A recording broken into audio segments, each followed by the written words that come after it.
Eventually, the founder will have to step out of being the primary producer for sales.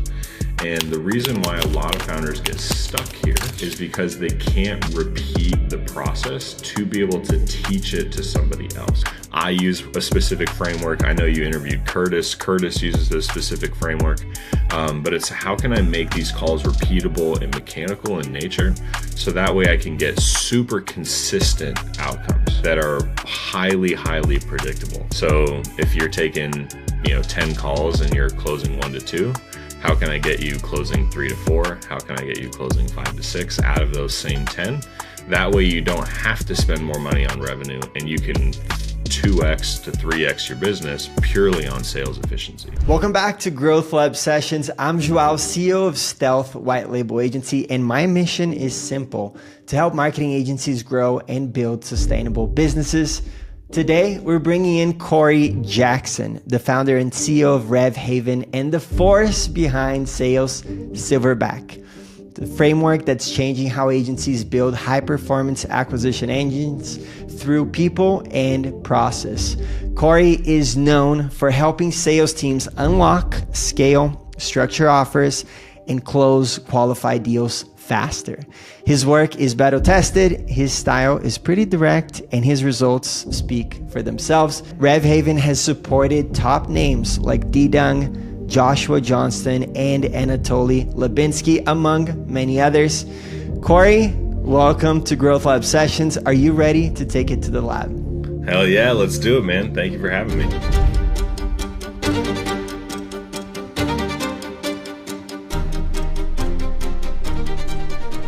All right, awesome. Super stoked to have you here. Let's start things out by you giving a little bit of context and sharing a bit of your story. Yeah. So I have been in sales for 15 years now. It's kind of weird to say that out loud. 15 years. And I've been in sales leadership positions for about 8 of those years. From sales managers to fractional sales directors and all the way up to working basically as somebody's fractional CRO. But I've been doing it for a long time. Very untraditional route. Actually went to school for engineering, believe it or not, and then fell out of love with engineering relatively quickly, and met with a bunch of mentors. They all told me to go into sales. So I did. I made that transition. And I have sold everything from startups to finance to corporate to high ticket to coaching, biz op, agency, everything like that. And I'm really excited to chat with you because agency by far is my favorite sale.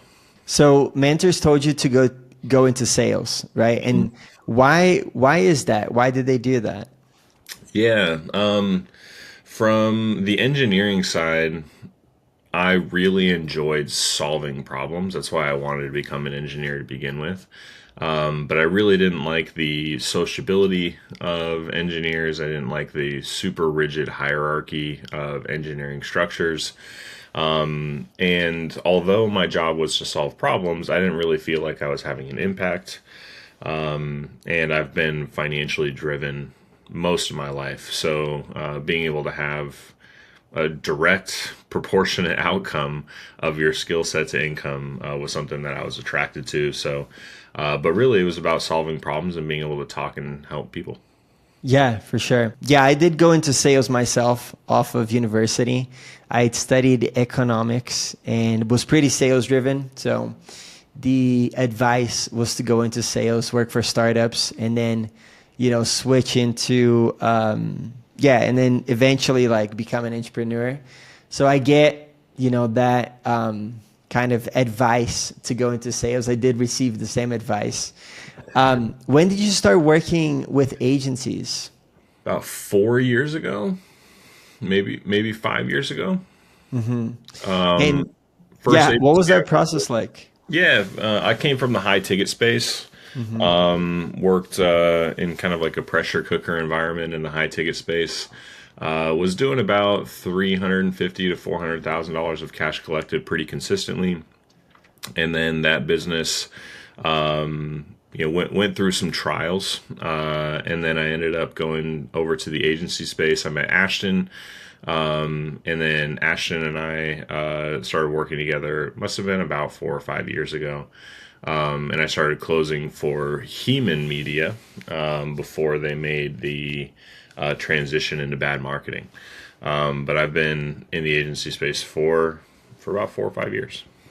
So you initially got into it and as a closer for Heman Media? Yeah, closer, and then their sales director, sales manager for Heman. And then during the merge, went into kind of like a closer sales lead style of position.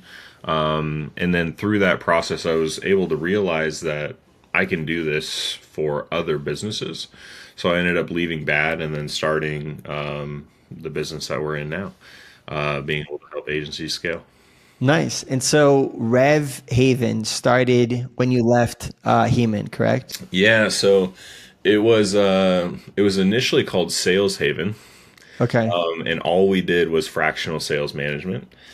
And because we were good at what we did, we kept running into problems. Like we were creating our own problems where either an entrepreneur couldn't keep up with marketing, and we would like churn a really good sales rep because the entrepreneur couldn't figure out how to turn the lead flow up.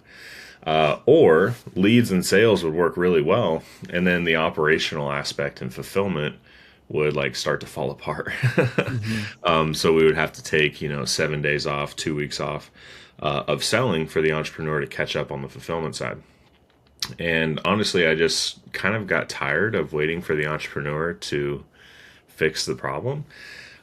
So what we started to do is we actually have our own marketing agency now, where we can solve that problem on our own. So we're the agency for agencies, so we can help agencies do lead generation for themselves. And then we have our own operational department done for you, where they can actually fix all of the fulfillment and all of the processes and everything like that. Okay. So you actually do the fulfillment for your agency clients? Just the operations of it. Okay. Yeah. So we actually don't do like the media buying and things like that, but we help set up the processes, things like ClickUp, their SOPs, the client journey, all of those kinds of things to make sure that as they scale, the infrastructure can support that scale. And so the transition between Sales Haven to Rev Haven was essentially to give a more holistic solution for agency owners to actually scale, right? Yep. Removing your bottleneck from them having more success, or removing their own bottleneck of success by implementing the done-for-you solutions like lead generation and operations as well, right? Yep. And so by tying in lead generation, sales, right, which is your forte initially, and now you're just a forte on everything, and operation, that like trifecta is how you're able to scale agencies. Is that correct? A quick break in the podcast to tell you about Stealth, my white label marketing agency. If you're an agency owner and feeling stuck in fulfillment, hiring, and team management while trying to scale, this is for you. Stealth helps agency owners like you take fulfillment off your plate so you can focus on growth of your agency, from running ad campaigns and SEO to creating high converting content and managing CRMs. We handle the back end for your clients so you don't have to. Whether you're drowning in client work or struggling to scale your agency, Stealth gives you the support you need to scale without the headache. And if that sounds like a fit, then check out our website link in the description and book a time to speak with a consultant. And now back to the pod. Yeah, because most agency owners, and I talk about this a lot, and it's one of my favorite concepts to talk about. Most agency owners are really good at the thing, right? So if they are a Facebook media buying agency, they're really good at buying Facebook traffic, right? If they're an email agency, they're really good at copywriting and writing emails. If they're a creative agency, they love being behind the camera, right? And that allows them to be the artist in what they're good at, right? But a lot of agency owners aren't good at the rest of the business, right? So what we do from a done for you perspective is we handle leads and sales and operations so that the agency owner can stay the artist, like they can stay in their zone of genius, and then we can handle really what I'll call the rest of the business, right? The only thing that we don't do is like finances and things like that, to be determined. That may happen in the future, but we want to be able to handle the growth of the business and just allow the agency owner to stay in their zone where they are better than everybody else. Awesome. And so who is your ideal agency profile to work with? Yeah, we'll work with any different type of agency. And what I mean by that is it doesn't matter if it's Amazon or paid media or creative or email or whatever. Like any type of agency is all fine because the model is very, very similar. From a revenue threshold, though, we do need agencies to be collecting about $30,000 to $40,000 of new cash every month. That's where we really come in and we can help them explode. Underneath that mark, it's typically just like an effort problem, where they're still in kind of like the beginning stages of being an agency. But right around that 30 to 40K is where they're running into some strategic bottlenecks, which is where we can come in and help solve them. And just to clarify for people listening, 30 to 40K in new cash collected. So that means that every month they're collecting additional MRR or additional monthly recurring revenue of 30 to 40K. And so, to agencies that have like a 3K retainer, that means they're able to sell at least 10 new clients every single month. So that's where you can come in, apply lead gen, sales, and ops to really scale the agencies, right? So go ahead. If they have let's say an average lifetime value for a client is 3 to 4 months or something like that. Like that's the average amount of time that a client stays with that agency.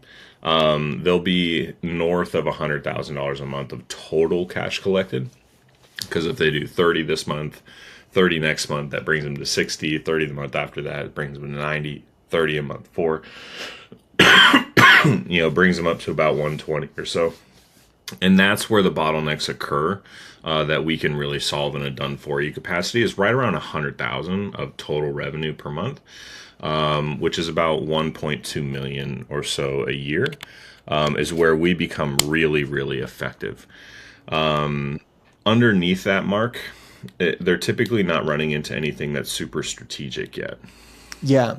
So underneath that mark, right? What's typically, have you worked with agencies that are underneath that mark, or most of your work is around the 30 to 40K plus in cash collected every month? Yeah, we've definitely worked with some agencies that are underneath that mark. It doesn't happen very often, but through the evolution of the business, just like anybody, when you start a business, you start working with everybody that you can, right? And then over time, you kind of refine your ideal client profile. But yeah, I've definitely worked with some people that are underneath that. And the biggest bottleneck underneath that is typically like divided attention, where the entrepreneur isn't focusing on things that are actually revenue generating. And they're trying to build systems for things that like don't exist yet and all of that kind of stuff. Solving problems that they've never even run into or aren't going to run into for a while. So typically what their time just needs to be spent on initially is just generate as much money as humanly possible and hire like a VA to handle as much of your administrative tasks so that all of your time can be spent on revenue generation. And then once you're there, then that's where the operational and sales and lead generation complexity comes into play. But most of the time they're just trying to be busy for the sake of being busy. Yeah. So Corey, like, let's say that you're talking to yourself in the past, right? You're a beginner agency owner, super, you have strong ambitions to scale to start collecting like 30 to 40K a month, right? To a lot of agency owners starting out, it's kind of a dream scenario, right? I know it was for me. If you were to give an advice or, to your younger self, like how would you break down the playbook of scaling to that 30 to 40 K in new cash collected? Yeah. I would spend every minute that I had and every free dollar that I had on generating revenue. That would be it, right? Yeah. Because a lot of these guys, man, they try to build these operational systems and these workflows and these backends for client management and all of this kind of stuff. And they spend hours and days on being able to build this.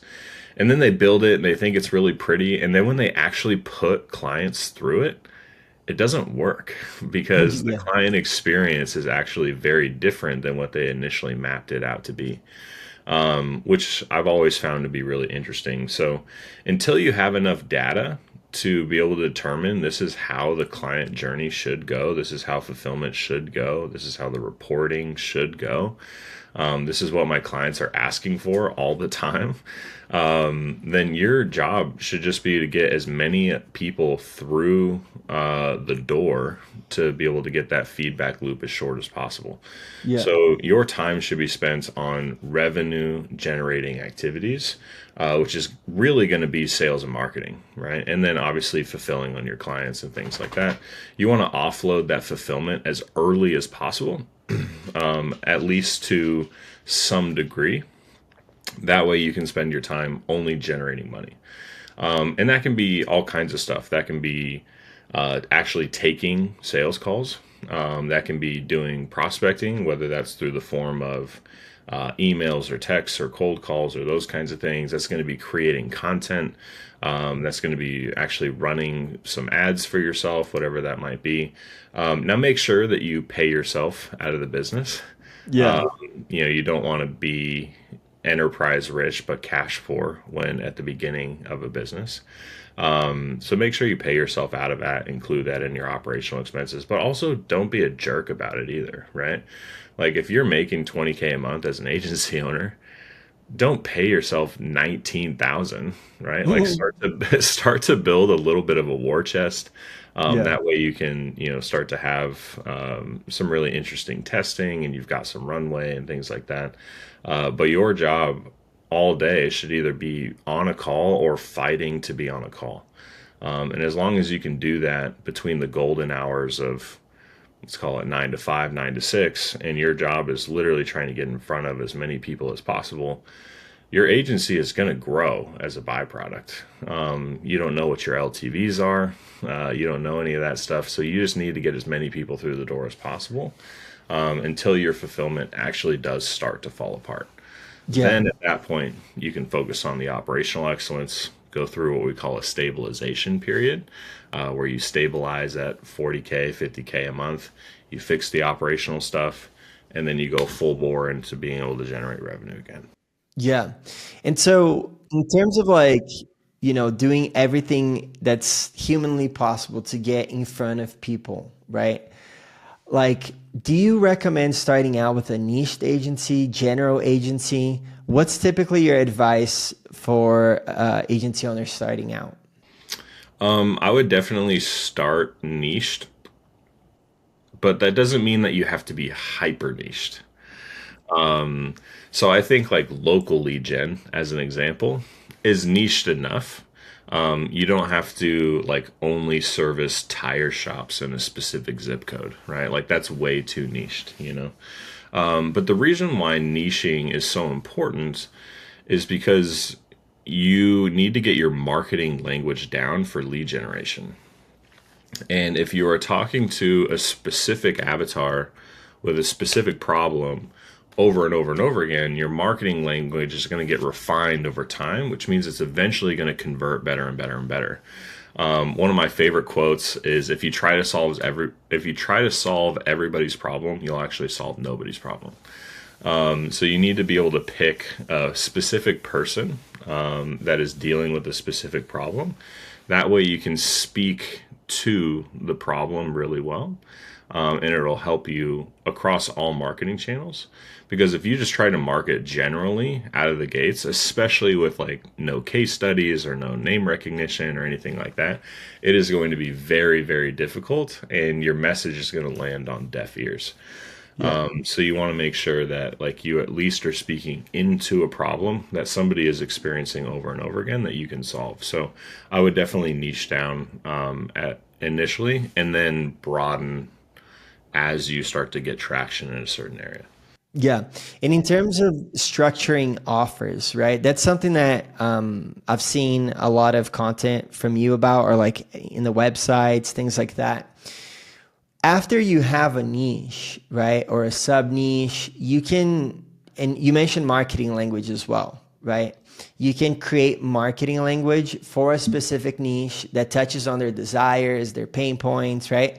That language that's going to attract them to want to work with you because you can solve their problems, you can get to their desired results.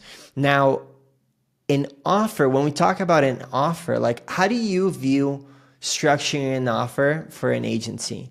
Like, is that like, just walk us through a framework that you like to use. Yeah, so the first thing that I actually do is I reverse engineer on price modeling. In order to do that, man, you actually have to understand what your operational expenses and what your fulfillment expenses are to be able to price yourself accordingly.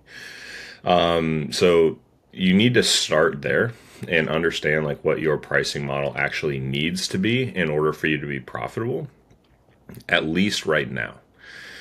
Because agencies specifically run through something called a variable cost model. So as they grow, they incur more costs, right?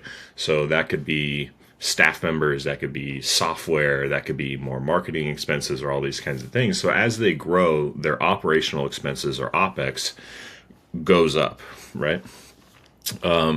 So we need to understand maybe what the forecast is of that, and obviously we help with those things as well. But you need to understand what you need to run to be profitable right now. Okay.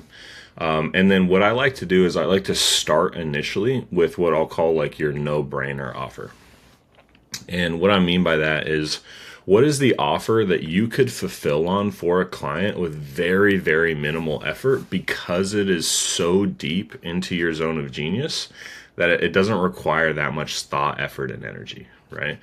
So if you're the king of running Facebook ads, you could charge $3K, $5K a month for just running somebody's Facebook ads, right? It doesn't require that much thought, effort, and energy to just do, let's call it media buying, right? And then from there, every tier up that you go is increments of strategy. Now, a lot of people, especially like full stack agencies, they think it's another service, right? So they start with Facebook, and then they go to Google, and then they add email and those kinds of things. Now, that's true, like they're adding a different platform, but each tier that you go up is a level of strategy to get platforms to play together and create something that we call like a self-feeding flywheel, right? So every tier that you go up is more and more strategy that they're paying access for. Because as an agency owner, our highest leverage asset that we sell is our mind, right? It's not actually pushing the buttons on the keyboard, right? It's what are the orders that we push the buttons in, and those kinds of things. How do we strategize? What does the creative look like? How do I get the things that are going out on Google to play really well on Facebook, to mimic the same language on my emails so that I can create solidarity through the process, all of that kind of stuff.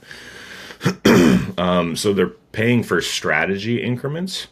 And then you're going to run into something called a value cliff. Have you ever heard of the value cliff before? So the value cliff is where you can't charge more because people can't tie the value of your service to the price. So like for a Toyota Camry, right? I couldn't charge you 100 grand to buy a Toyota Camry because it's just not worth it, right? For your eyes, for my eyes.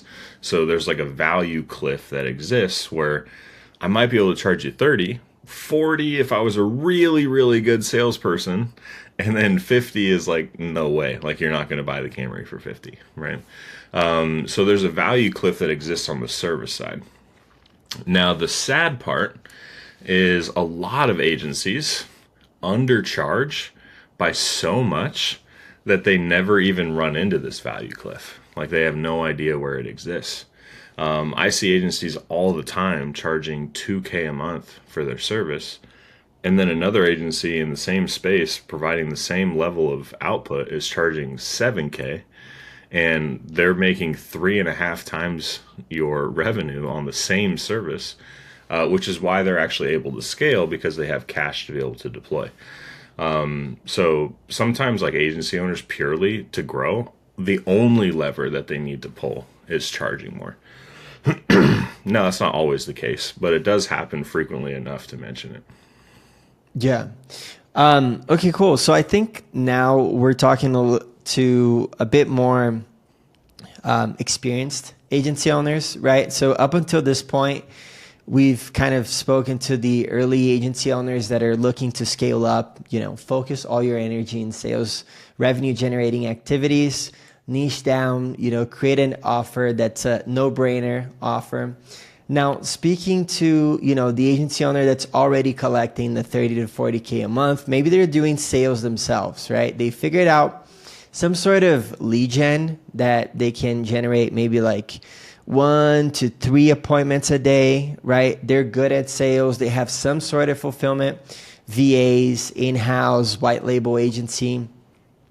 From that point, what are your, what are the first things that you like to assess when, taking on a new client? And what are the, the top 3 things that's usually the 80-20 for you? Yeah. So I will say that every business owner is different. And what I mean by that is, if you view a business owner as like a hat rack, right, where they have all of these different responsibilities, every business owner, yeah, exactly. Every business owner wants to offload those hats in a different order, depending on the things that they really enjoy and the things that they don't. A lot of agency owners do not want to sell anymore, and they just want to get back to client fulfillment or being able to create content for the business or whatever it might be. So if that's the case, then we look at offloading sales first. But there are some agency owners that love selling. So they want to stay in that seat for as long as possible. So then we look at, the lead generation or the ops side, depending on where the bottleneck is around their growth. So it just depends a little bit on what hat the business owner wants to offload last. Okay. Yeah. No, I love that. It's super, I relate to that a lot because, we're a white label agency. We've worked with over 600 agencies at this point. And, the agency owner profiles are always different, right? You have like the one that really cares about fulfillment, the one that's just all sales, whatever, figure that out, figure fulfillment out. I want to sell and collect cash. Yeah. Those are, the 2 scenarios are really fun to work with, but I think it does make sense. Like a agency owner is creating their agency in order to, do whatever they like doing, right? And so they're doing that piece of the work. They keep doing that piece of the work while you help them with, the pieces that they don't really care too much for. Now, speaking to, agency owners that are collecting like that 2K retainer a month, right? They're providing like, maybe they have 3 packages, which is something that I see very often is like, a niched agency focus on private education, right? Like they're helping schools, whatever. They have 3 packages that they're offering: Facebook ads and SEO, Facebook ads, SEO, and content, right? And then it's like 2K, 3K, 4K. Is that fair? Do you think that's pretty traditional? Yeah, definitely. Okay. Very traditional. Yeah, and then so when you look at that and you see that they have some sort of lead gen model, they're generating like a decent amount of leads. Their conversions like it's like a 10 to 20% from lead to say to close. What are the first things that you like to change in order for them to collect more cash? Is it the price where you explore the value cliff that you were talking about? Or is it just the volume where you're like, hey, you're spending 5K and generating like one lead a day for yourself. Why don't we spend 20K and generate like, four leads a day for the month, and you can like immediately 4X that result? How do you assess those things? Yeah, that's a good question. So the first thing that we look at is being able to make sure that it's repeatable. And we look at the repeatability and scalability in the three areas that we can help manage.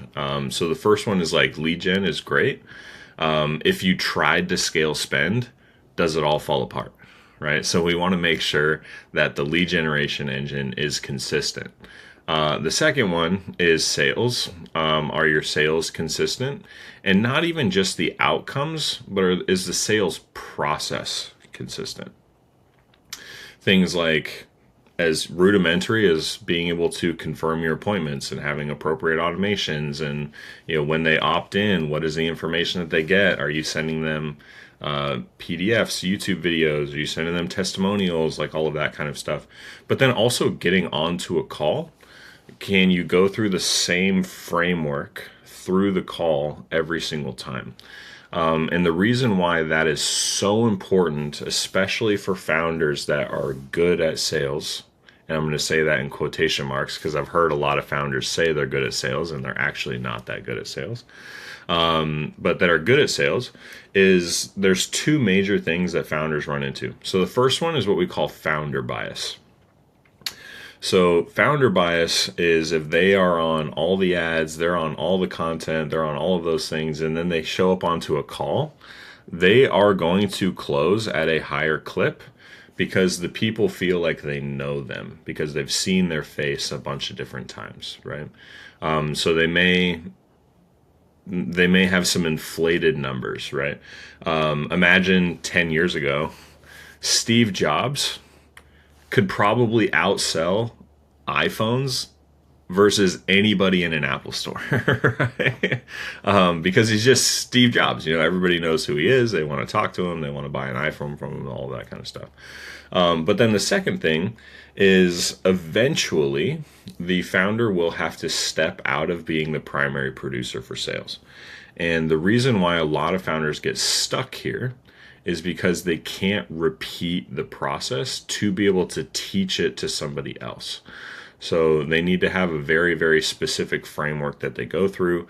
I use a specific framework. I know you interviewed Curtis. Curtis uses a specific framework.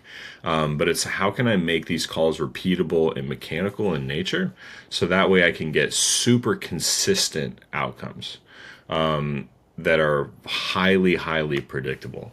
And then from there, it's how efficient can I get? So if you're taking, 10 calls and you're closing 1 to 2, how can I get you closing 3 to 4? How can I get you closing 5 to 6 out of those same 10? That way you don't have to spend more money on revenue and you can 2x to 3x your business purely on sales efficiency. And then the back end, normally a lot of agency owners who are newer do not have any operational excellence at all. So they sign their deal, they get like an automated email that goes out that says, hey, I need these dependencies. And then they get access to their Facebook account or Google account or whatever. And then they just kind of do their own thing in those accounts and they don't report on anything. They don't manage anything. They don't client journey anything, nothing. And then if that client churns, they can't go back to see what was good and what was bad. And then if they wanted to hire a media buyer or a strategist, they have nothing to train them on, right? They have no systems in place. They have no training in place. They have no onboarding in place, no client journey in place, no SOPs in place, like nothing. So basically what they do is they close and then they go get access to this person's Facebook account and run it. And that's like the whole system, right? And then it becomes really, really inconsistent, and client churn is going to go up and down depending on the hire that you make versus the systems that you have. Wow. So yeah, we see that happen all the time. Yeah. Man, for you guys listening, this is go back 2 minutes right now and listen to that again, because I've worked with many sales as well, and Cory just mapped out most of the pain points that agency owners have. I feel like, Cory, when you were just talking in these last minutes, I kind of felt I related a lot to you walking me through my own journey, scaling my agency to over 6 figures a month, right? You just define like every stage of the way where, you have like the main problems of agencies. And that makes me wonder, in terms of your service that you provide to agencies, I've spoken to your team in the past, just like general conversation in events that we both attended. But, when you start working with agencies, do you have specific sort of guides for what should be happening in sales, what should be happening in customer journey, what should be happening in general metrics around different department? Like, tell us a little bit more about that, so maybe we can shed some light, as a first step for agency owners that want to start fixing a couple things. And maybe, at the end of the call, we might be able to send them some sort of guide or something like that, framework that they can get some value from. Yeah. So we have frameworks for every single division of the business. And what I will say too is the frameworks are about 80% accurate. And what I mean by that is there's like nuance between agency to agency. So like if you're an email agency versus like a organic creative agency, there's going to be some things that are different. But the frameworks are going to be about 80% accurate because the models themselves are pretty consistent. So on the lead generation side, you have to, not even like, Cory, would this be cool to have? Yeah, it'd be cool. No, you have to. You have to have 3 different lead generation sources. You have to, right? So the first one is you do need to have some element of cold outreach. I know that is scary for a lot of people, but you do have to have some element of cold. Now that can be cold calling, that can be DM strategies, that can be sending people lead magnets or Loom videos, that can be cold email. And any of that stuff is fine, but you have to have some element of cold. Okay. The second one, organic. People need to know who you are to be able to build trust with you, and you are going to close at a significantly higher clip if they feel like you have been in their living room for hours because they're consuming your content on their couch. Okay, so you have to have an element of organic traffic, and that can be shorts, that can be reels, that can be stories, that can be YouTube channels, that can be podcasts, that can be all kinds of stuff where you have an element of organic traffic coming in. And then the last one is depending on the scale that you're at, but at some point you will need an element of paid. Now, the problem when people get paid to work is they forget about the other 2 and they stop doing them. And when that happens, they create a massive codependency on another platform for their business to run. Hypothetically, Mark Zuckerberg wakes up in a bad mood one day and just turns off your ad account. Does your entire business go with it? Right? That's a problem.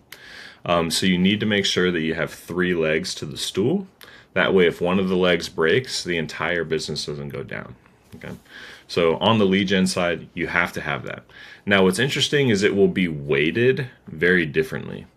So if you are a paid media agency working with e-com brands, you're probably going to be more paid ads heavy, right? But if you work with PR firms, you're probably going to be more cold outreach heavy. Like your emails are probably convert at a significantly higher clip, depending on who your avatar is. But regardless, you need all three. The weights of them will just be different depending on the avatar that you're serving. From a sales side, you need to have all of your automations in place. Now, I am a huge proponent in the fact that automations do not replace the human element. They do not. So if you only rely on automations for all of your interactions with your clients, your agency will suffer. But having automations, one, is a great stopgap just in case you forget something. It's a great scalability tool, but also it helps you represent as a capital B business. So if somebody opts in, they immediately get a text message and an email. Like that feels like, wow, okay, this agency has some stuff figured out immediately from the opt-in, let alone from the sales call and everything like that. So have your automations in place. It's important. Then we need to make sure that your sales process is pretty dialed in. From what does the client journey look like from opt-in to scheduled call? What is their forced content consumption before they hop on? How is the sales call actually ran? How are we collecting payment? What does the agreement look like when the agreement goes out? After that's done, what does onboarding look like, right? All of that is a part of the sales process. And then once that is done and accomplished, then we focus in on what actually happens on the call. So are we frameworking the call well? So going through rapport, setting the frame, through your discovery. I use current desired cost of current consequence. That's kind of how I framework my discovery. How are we actually presenting the offer? Are we doing a 1-call close or a 2-call close? Are you having to go back and present a custom deck or those kinds of things? Are you using presentation tools or are you just talking about it, right? We need to go through all of those kinds of pieces. And then obviously objection handling, making sure that that is systematic so that you can have predictable outcomes. Once that is done, then what does the onboarding process actually look like? How does the client get their first win? So one of the things that you want to measure on the operational side is what we call TTFV, which stands for time to first value. So when they pay you money, how long is the cycle before they feel like they get a win, right? And you want to shorten that cycle as much as humanly possible.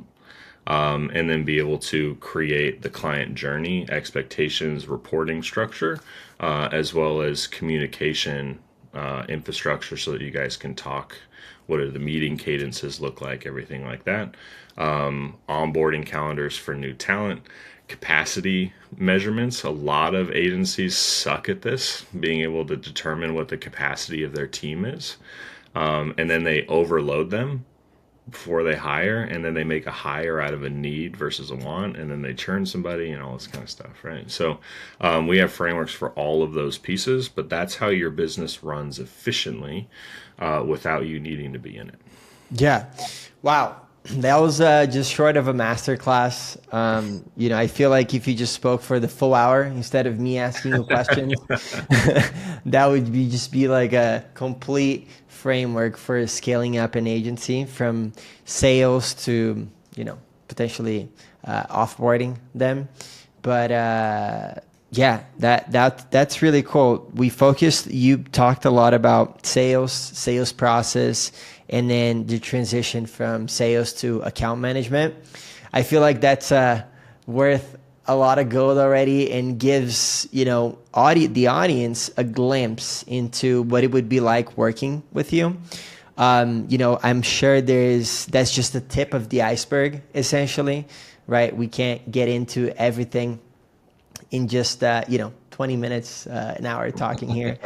But I appreciate that. I feel like it'd be super valuable for the audience to kind of understand the frameworks that you talked about and get some sort of framework themselves so they can start kind of tinkering with changing up their agency and stuff like that. What I'm willing to do for my audience, I don't know if you have something, but I'm willing to just, create a workbook from the things that you mentioned in this podcast. I'm really good at creating workbooks. It's a recent skill that I've mastered. And they can kind of, just fill in the blanks, things like that. I will put RevHaven's funnel, right, website. So if you are that ICP, you are collecting 30 to 40 in new cash collected. I've seen like what I mentioned in the beginning, Didang and Anatoly. I've personally seen them in person. I know they have super successful agencies, and I know that they have worked with you. You do have their testimonials on your website, so that's super cool. Like your work is for sure battle tested, and you have worked with amazing people in the industry, like Ashton Shanks, for example. I know that he knows his shit. If you're in the agency space, you should know him. So that's pretty awesome. I'm super glad and thankful for you sharing that sauce with the audience. Everything that he's spoken about is, super legit, right? Like being able to articulate the things the way that Cory does in such a simple manner. It's sort of like a really amazing tennis player. Watching them play, it seems easy, right? But when you actually try to play, you're like, stumbling all over the court, and it's not as easy as it seems and as he makes it sound. So thank you so much for that, Cory. I do have some rapid fire questions before we close this up. Let's do it. What's the most impactful software or tool that you use to run your agency? It's a tie between Go High Level and ClickUp. Okay. Wow. Cool. How many niches is your agency actively involved in? 7. 7. Okay, cool. Can you share one unique tactic that you've used to acquire new clients? Yeah. I have sent people DMs that say, "Hey, I found something broken, a broken link on your website." And then people respond back immediately like, "Oh my gosh, thank you so much. Where is it?" And then that's how I initiate the conversation from there. That works really, really well. The other one that I've done is if I'm going after like a big whale, I'll find something on like their Facebook page that I can tell that they're really passionate about, and then they'll send them like a little gift in the mail, like $20 from Amazon. Like if they really like cars or something, they have a BMW, I'll send them like a BMW hat and be able to send it out to them. And that typically grants me at least enough goodwill to have a conversation. Yeah, no, I love that. I've never heard the broken link one. And I've haven't spoken to people that actually take the time to find something that somebody cares about and send them a gift. So that's some awesome sauce for agency owners trying to land some new sales right there. Yeah, and do that with big clients. Yeah. Yeah, big clients like the leaders in your industry or niche, like that's how you're going to get on the phone with them. It's not going to be through paid traffic. If you could automate one part of your business, what would it be? It would probably be some of the sales admin, which I'm actively working on developing our own AI tool that does that. But like the notes and tasks and keeping the pipeline management organized and everything like that. What I'll call like CRM hygiene. But we are working on that right now. But that would be one of the big ones for me. Yeah. Nice. Which marketing trend do you think is overrated? Boosting posts. I think boosting posts doesn't give you the same flexibility as just running paid traffic with that post, nor the same level of insight. So if you have a post that works really well, just put it into like a true advertising campaign versus just like boosting a post to get more reach. For sure. It's so easy to just press on that boost, get more engagement, but then you don't have that many analytics. Yeah. Engagement and views don't turn into dollars. So like that's why you have to be able to put them somewhere in there. For sure. And so if you had to focus on only one channel, I'm thinking about the three-legged stools now, but if you had to focus on only one marketing channel for growth, what would it be? Man, that's so agency dependent. Yeah. For my own business, I've we've actually only run ads for our events. So I've been able to grow all through word of mouth, referrals, and networking events. And we do about 400, a little over 400,000 a month, without running any ads. So I would say like lean into your word of mouth and referrals. If you're underneath, 30 to $40,000 of new cash every month, lean into that super hard. Ask all the time, frequently and often. But if you're above that, I hate saying this, but paid is probably going to be like, if I had to pick one, it's still a codependency, but it's going to be the highest leverage if you only have one thing to use. Yeah, for sure. And guys, really take that insight into action, because you do not want to depend on one platform for generating all your leads. I've been there. I've relied on pay for a long time. Now we do have a lot more revenue or lead generation channels. We actually have about 8 lead generation channels. And so it's super important to have that mix so you can, be in different places, right? Get authority from organic too. That's super important. And everything kind of powers each other as well. It's not only about, not depending on only one thing. It's also about one thing empowering the other, right? The better you get at organic, that means you're speaking to the camera better. That means that your ads are going to be better, right? And so things kind of empower each other. Let's say the cold outreach. If you're doing cold outreach, people like click into your profile and don't see that much organic things. It's not going to help you as much as having a lot of organic content out there, right? Yeah. And so think about it from that perspective as well. And, Can I, go ahead. I just want to add one thing to that. A really good visual for me was, imagine you had this gigantic boulder in your front yard, right? And if you're only reliant on one source of traffic, that means that you have one 2x4 that you're shoving underneath the boulder to try to move it, right? And you can pull really hard on that 2x4, but the problem is if that 2x4 breaks, that boulder stays in your yard. Whereas if I can shove 4, 5, 6 different 2x4s underneath this boulder and push, I don't have to push nearly as hard, first and foremost, to move the boulder. But if one of my 2x4s break, I have 4 or 5 other ones that I can still get this boulder out of my yard. And growing your business is moving that boulder, which is why you need as many of those as you can.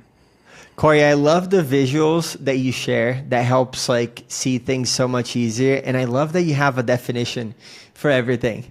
That means that you're a really good teacher. And, I'm glad that we're spending this time because I'm learning a lot from you as well.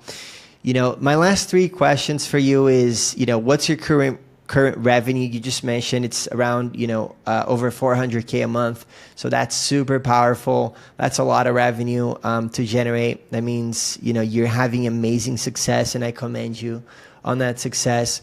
In terms of managing that cash flow, like how do you look at investing in new opportunities versus just, you don't want to be the agency owner that's generating 20K and putting 19K in your pocket, right? But like, what do you see as the balance to manage that cash flow? Yeah, so first thing that we did is we created a war chest of 9 months of operating expenses. Some people say 6 months, some people say a year. I just split the difference. We did 9 months. So what are operational expenses? We have 9 months of that in the bank, which if you're an agency owner, you have to do that first. Like that is priority number 1. And then as your operational expenses grow, you have to make sure that you add to that account. So you don't want to put aside 9 months when your operational expenses are 10K, and then when you have 20K operational expenses, not adjust the war chest, right? So you need to be able to do that. That way you can take some more risks and those kinds of things. From there, we do pay everybody out. I pay myself out. I actually W-2 myself out of the business, which if you're not doing at a certain point, would highly recommend from a tax advantageous perspective. And then we run everything as a pass through. So Rev Havens LLC is a pass through, and it eventually goes into something called a holding company. But what we're doing now is we are looking at acquiring other businesses and agencies. That's what we're deploying our cash for at the moment, to be able to grow and scale. It's not just sitting there accruing no interest. Also, if you have a holding company, make sure that everything is in a high yield savings account in your hold company. At the very least, you get a little bit of kickback in return on that. So that would be my suggestion. And then from there, you can play in the markets, or I'll do all of that kind of stuff. But none of that becomes relevant or important until you have a certain runway of operational expenses, anywhere between 6 months to a year. Then you can start to get creative with the cash. Ooh, I love it. I'm going to take some insights myself and create this holding company on top. Now, last question for you is, or second to last, what's your biggest bottleneck today? Talent. Talent. Yep. So we run at such a high efficiency clip, and we have exorbitantly high levels of competency on our team, and finding more people that we are even remotely close to that level of competency, or that we feel really confident that we can train into that level of competency, that total addressable market just isn't very big. So talent is a big one. So being able to find more sales directors so that we can have a bunch of clients on the fractional side, being able to find more very, very skilled operators, and then being able to find people who are what I'll call true lead strategists on the marketing side, because AI, I think, is going to replace a lot of media buying and copywriting, and sometimes even creative, depending on what you do. But there still needs to be somebody behind the wheel that's a strategist for that. So being able to find those people. So talent right now is our biggest bottleneck. Yeah. And when you say talent, and as that being your biggest bottleneck, is there like a reason why it's so hard to find like really excellent people for these different roles? There's just not that many, like finding Not an that many ad. with experience. Exactly. Yeah. So like if you look at total addressable market, just like you would as a marketer, right? For admins, there's 2 billion people that could do an admin task, right? Mm-hmm. But if I want to find a sales director who's managed an 8-figure business before or bigger, there's like, I don't know, 200, right? There's just not that many of them, especially with relevant experience in the space. So there's sales directors out there who, work for like Goldman Sachs, right, in the finance realm. I can't put them onto, an agency account, right, just because they have no background or experience. So just the TAM on that is relatively small. But we are continually looking. And pro tip for you as an agency owner, always be hiring, or always have your talent pipeline open, because even if you don't have a spot for them now, as soon as you do, you want to have people to call on. So just keep that talent pipeline open. For sure. And so, Cory, thank you so much for answering all of those questions. It's been an amazing conversation for myself, and I believe for many of the listeners watching or listening. But before we close, what's one piece of advice that you like to give to agency owners looking to scale their businesses? It's not going to be what you think. My one piece of advice is try harder. As silly as that sounds, but I want to put you through this thought exercise that I actually did with Curtis the other day. Imagine how different the world would be if everybody gave 100%. Massive. Massively different. Massively different. And if everybody gave 100%, we wouldn't have 80 to 90% of the problems that we deal with every single day. But if you're trying to scale, Like scaling, I don't want to say isn't hard, because like it takes a lot of strategy and effort and those kinds of things, but it is simple in the fact that you need to acquire more customers than you churn every month. So like the math, relatively easy to do. And all you have to do is solve the constraints of what is keeping you from doing that, which does require effort and strategy. If you don't have the strategy, go find somebody that does. But if you know how to do that, just do it. Let's go. And where can listeners connect with you? Yeah, two big platforms for me. You can find me on LinkedIn. If you just type in Cory Jackson, Revenue Haven, you'll see me. I'll be at the top there. And then the other one is Instagram. You can look up Sales Silverback. I'm sure, as you can probably tell behind me, that is my go-to. So feel free to find me there, and just shoot me a DM. Be happy to chat. Awesome. Yeah, you should definitely connect with Cory. If you're under that mark, or if you're over that mark of cash collected every month, definitely connect with him. I would strongly advise you guys, if you found value listening to this podcast the first time around, listen to it again. There's a lot of massive insights that, maybe at first you might listen to it and be like, ooh, that's obvious. But Cory has been in this industry for over 10 years, right? Working with agencies for over 4 years. And so he's seen it all, and he's helped many agencies scale through his service that he provides to agencies, focusing on lead gen, sales, and operations. So thank you for joining us, Cory. And for you guys tuning in, make sure to subscribe to Growth Lab Sessions so you never miss an episode. If you found this conversation valuable, leave us a comment, a like, follow us, subscribe to us, and I'll see you on the next one.